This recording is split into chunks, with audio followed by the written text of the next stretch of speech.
How about the idea of a small part of a soul has remained in that place, but the rest of the soul has moved on? So we kind of touched on it a little bit, but I guess this is sort of saying like soul fragments. Could it be possible to split the soul? Almost like the Harry Potter deal. You know, when his soul is like split into different objects. I guess that would be possible.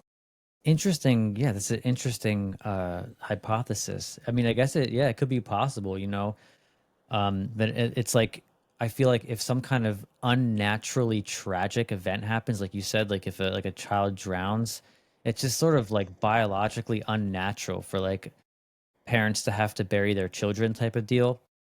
And it's possible that like the trauma that surrounds that type of event could like hold a fragment of the soul of that being there potentially, because we don't really understand like the power of darkness and like the power of tragedy, again going back to energy, like the energy that people like give off when they have experienced a tragedy like that, like there's almost no amount of healing that you can get. Well, there is no amount of healing that you can do or get that is going to take that away. So it's almost like this imprint that it leaves on yourself and your soul as a person who experienced it. So I can only imagine it's possible that there could be like an imprint left on reality, and both the physical and the spiritual dimensions in that case.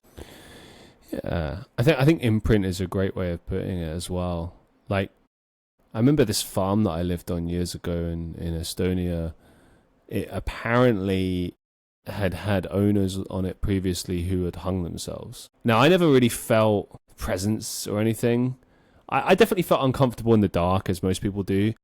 But I do remember, like, in the winter when it was, like, really cold and dark and the wind was blowing, like, I remember just getting an eerie kind of feeling.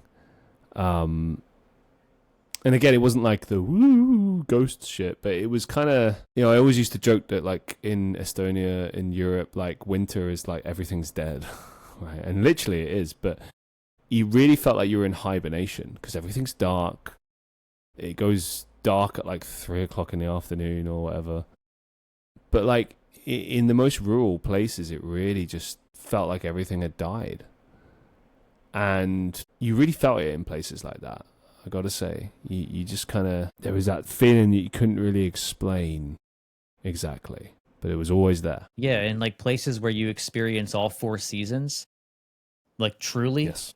you get to like firsthand witness the death of the biosphere and then like the rebirth of it. And I think that does something to you. Like it maybe not negative or positive, but it kind of gives you a broader perspective of like what's happening, because you can understand death in a certain way. All the leaves are off the trees.